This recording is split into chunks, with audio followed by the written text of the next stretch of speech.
Assalamualaikum warahmatullahi wabarakatuh. Selamat pagi anak-anak. Bagaimana kabar kalian hari ini? Saya harapkan kalian semua dalam keadaan sehat walafiat. Di masa pandemi seperti ini, kalian harus tetap belajar di rumah dan jangan lupa mematuhi protokol kesehatan.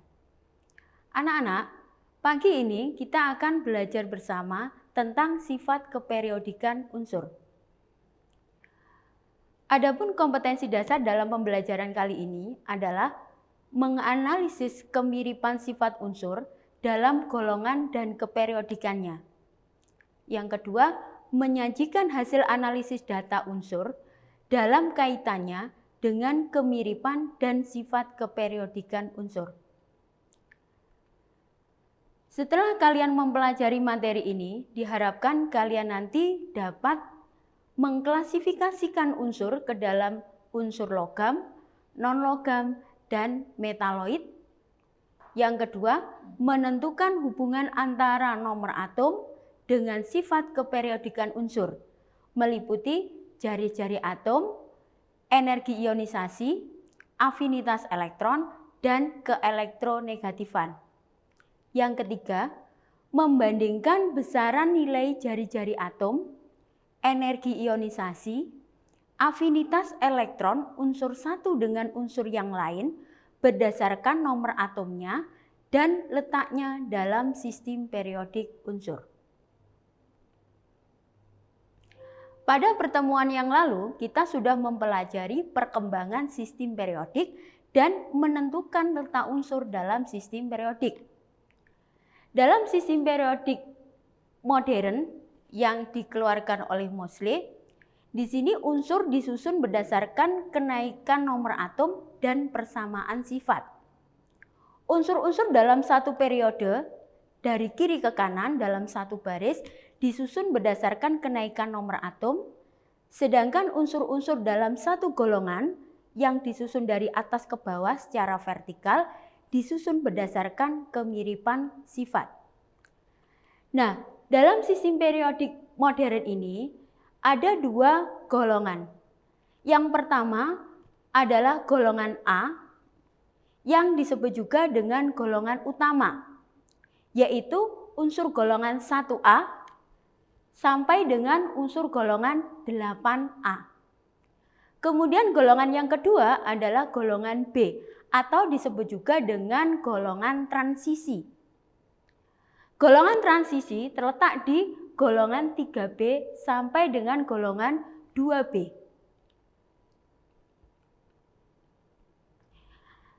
Ada beberapa istilah penamaan untuk beberapa golongan. Untuk golongan 1A disebut dengan golongan alkali. Golongan 2A disebut juga dengan golongan alkali tanah. Golongan 3A disebut dengan golongan boron. Golongan 4A disebut dengan golongan karbon. Golongan 5A disebut dengan golongan nitrogen. Golongan 6A disebut dengan golongan oksigen.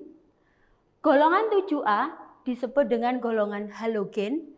Dan golongan 8A disebut dengan golongan gas mulia. Nah, karena sistem periodik unsur ini sudah disusun berdasarkan kenaikan nomor atom dan kemiripan sifat, sehingga penataan unsur-unsur ini tidak boleh dibolak-balik. Nah, sehingga di sini ada suatu cara untuk menghafal secara cepat unsur kimia dalam sistem periodik ini. Sebagai contoh, misal di golongan 1A unsurnya terdiri dari unsur H, Li, Na, K, Rb, Cs, dan Fr. Maka kita bisa membuat suatu singkatan yang basicnya dari lambang unsurnya tadi. Kita buat singkatan-singkatan sehingga membentuk suatu kalimat yang menarik. Nah, kalau sesuatu yang menarik pasti akan kita selalu ingat terus. Nah, sebagai contoh misalkan di golongan 1A, H. Lina kepingin rabi Kaisar Ferry. H. LINA, lina, K, kepingin, RB-nya rabi, CS, kaisar, FR, very.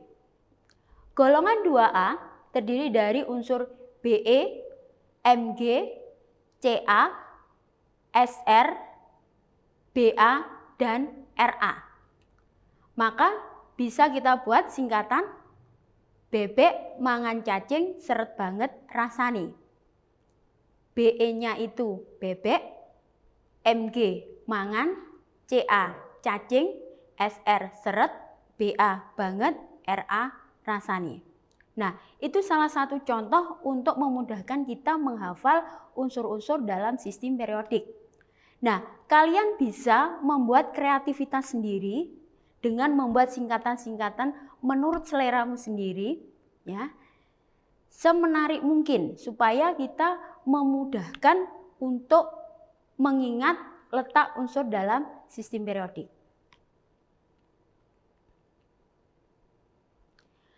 Nah, selanjutnya kita masuk ke sifat keperiodikan unsur.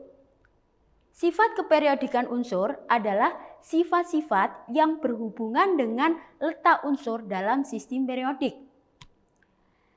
Sifat periodik unsur ini dibagi menjadi 3. Ya. Yang pertama adalah sifat atomik, yang kedua sifat fisis, yang ketiga sifat kimia.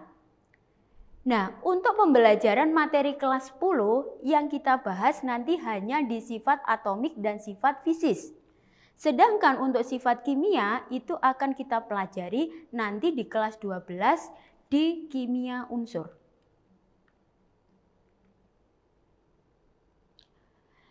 Sifat atomik. Sifat atomik adalah sifat yang berhubungan langsung dengan struktur atomnya.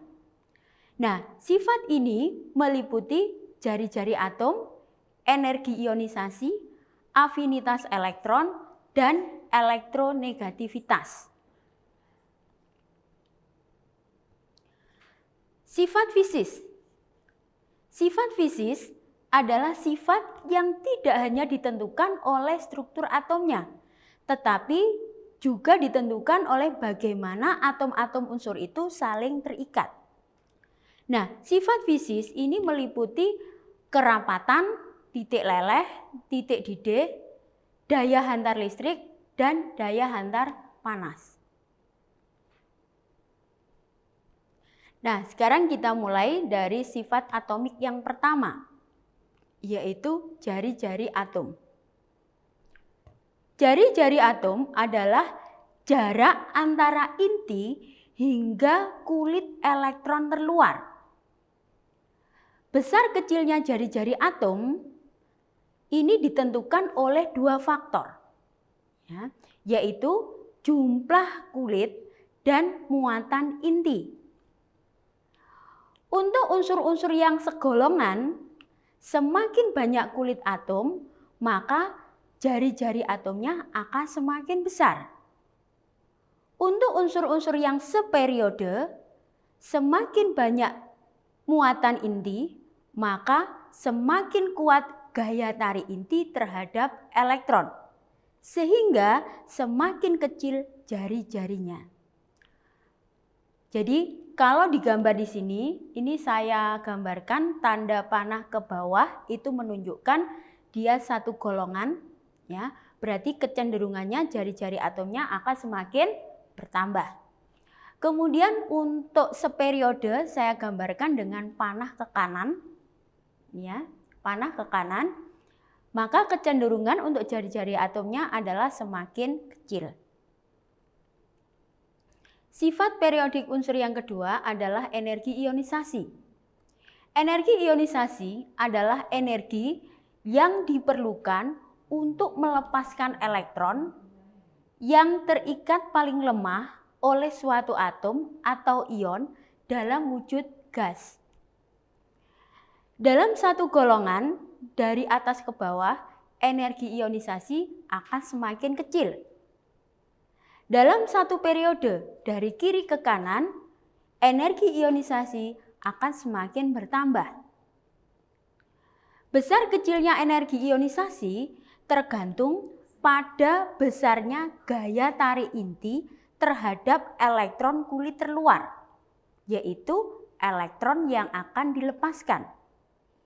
Semakin kuat gaya inti, maka semakin besar energi ionisasinya. Dalam satu golongan, dari atas ke bawah, jari-jari atom akan bertambah besar, sehingga gaya tarik inti terhadap elektron terluar itu akan semakin lemah. Oleh karena itu, energi ionisasinya akan semakin berkurang. Kemudian dalam satu periode, dari kiri ke kanan, jari-jari atom akan semakin berkurang, sehingga gaya tarik inti terhadap elektron akan semakin kuat. Oleh karena itu, energi ionisasi akan semakin bertambah. Sifat periodik yang ketiga adalah afinitas elektron. Afinitas elektron adalah besarnya energi yang dihasilkan atau dilepaskan apabila suatu atom menarik sebuah elektron.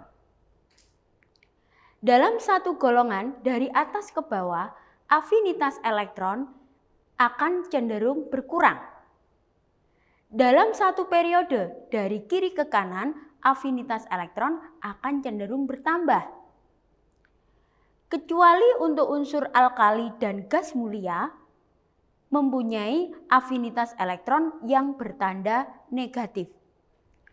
Afinitas elektron terbesar akan dimiliki oleh golongan halogen atau golongan 7A. Sifat periodik yang keempat yaitu keelektronegatifan. Keelektronegatifan adalah kecenderungan suatu atom untuk menarik pasangan elektron yang digunakan bersama dalam membentuk ikatan. Unsur yang mempunyai energi ionisasi dan afinitas elektron yang besar tentu akan mempunyai keelektronegatifan yang besar pula. Sifat periodik unsur yang kelima adalah kelogaman. Sifat-sifat logam di dalam sistem periodik semakin ke bawah akan semakin bertambah, semakin ke kanan akan semakin berkurang. Nah, batas unsur-unsur logam yang terletak di sebelah kiri dengan batas unsur-unsur yang bukan logam yang ada di sebelah kanan pada sistem periodik sering digambarkan dengan tanda diagonal yang bergaris tebal. Nah, pada tabel periodik ini saya gambarkan dengan warna orange, yaitu unsurnya adalah B, Si, Ge, As, Sb, Te, Po, At. Ya, ini adalah unsur-unsur metaloid. Jadi unsur ini berada pada batas antara logam dan bukan logam. Nah, untuk unsur logam itu terletak di sebelah kiri unsur metaloid. Berarti ada di sebelah kiri yang warnanya orange. Kemudian untuk unsur non-logam itu letaknya di sebelah kanannya unsur metaloid. Di gambar ini yang berwarna hijau. Nah, adapun sifat dari logam itu mempunyai kerapatan yang sangat tinggi pada suhu kamar berupa padatan, dapat ditempa atau dapat dibentuk, kemudian bersifat konduktor dan bersifat mengkilap. Sedangkan untuk non-logam sifatnya adalah mempunyai kerapatan yang sangat rendah, bersifat rapuh, kemudian bersifat isolator dan tidak mengkilap. Berikutnya sifat periodik yang keenam, yaitu titik didih dan titik leleh. Dalam satu golongan ternyata ada dua jenis kecenderungan. Kecenderungan yang pertama, untuk unsur golongan 1A sampai dengan golongan 4A, titik cair dan titik didihnya makin rendah dari atas ke bawah.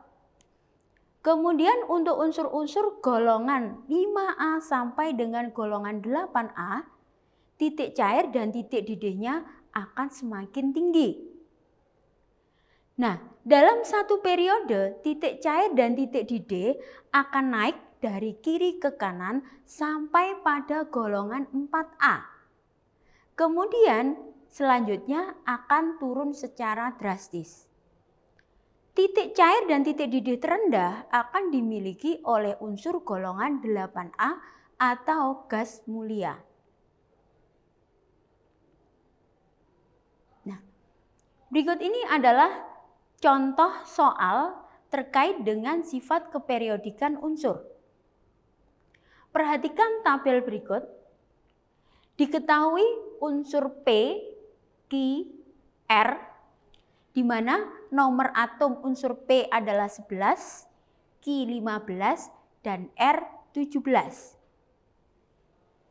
Pertanyaannya, pernyataan yang tepat dari hubungan ketiga unsur tersebut adalah titik-titik. A. Q dan R adalah logam. B. Q dan R adalah non-logam. C. Q dan R membentuk molekul diatomik. D. Keelektronegatifan P lebih besar dari Q, lebih besar dari R. Yang E. Jari-jari atom P lebih besar Q, lebih besar R. Nah, sekarang kita lihat pembahasannya. Oke, kita lihat pembahasannya. Langkah pertama, kita membuat konfigurasi elektron dari masing-masing unsur. Unsur P, nomor atom 11, konfigurasinya adalah 1s2, 2s2, 2p6, 3s1. Atau kalau kita sederhanakan menjadi Ne3s1. Sehingga P itu terletak di golongan 1A periode 3. Karena terletak di golongan 1A, 1A itu terletak di sebelah kiri unsur metaloid, maka P adalah unsur logam. Sedangkan Q nomor atomnya 15. Kalau kita buat konfigurasi elektronnya, 1s2, 2s2, 2p6, 3s2, 3p3. Atau kalau kita sederhanakan menjadi Ne3s2, 3p3. Sehingga Q terletak di golongan 5A periode 3. Kemudian unsur R, nomor atom 17.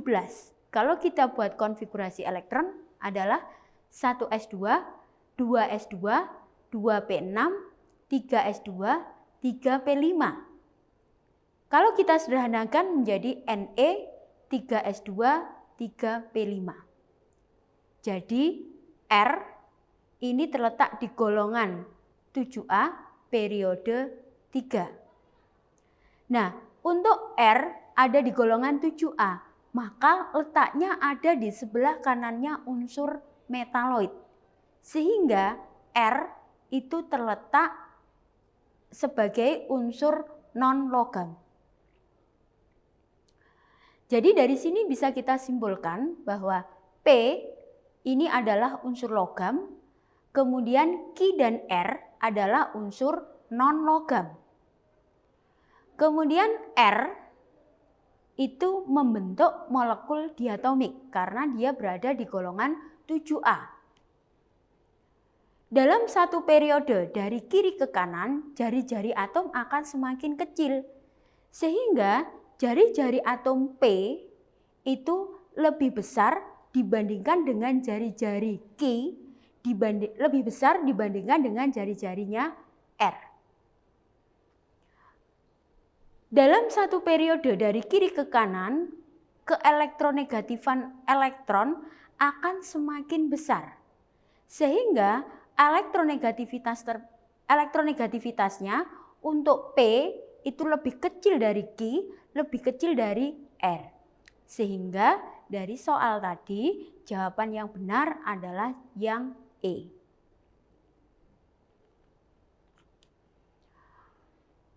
Berikutnya contoh yang kedua. Diketahui unsur X dan Y mempunyai konfigurasi elektron sebagai berikut. X konfigurasi elektronnya 1s2, 2s2, 2p6, 3s1. Y konfigurasi elektronnya 1s2, 2s2, 2p6, 3s2, 3p5. Nah, berdasarkan konfigurasi elektron tersebut, pernyataan yang tepat tentang kedua unsur tersebut adalah titik-titik. Yang A, unsur X dan Y memiliki kecenderungan melepas elektron. Yang B, unsur X memiliki elektron valensi lebih besar dibandingkan dengan unsur Y.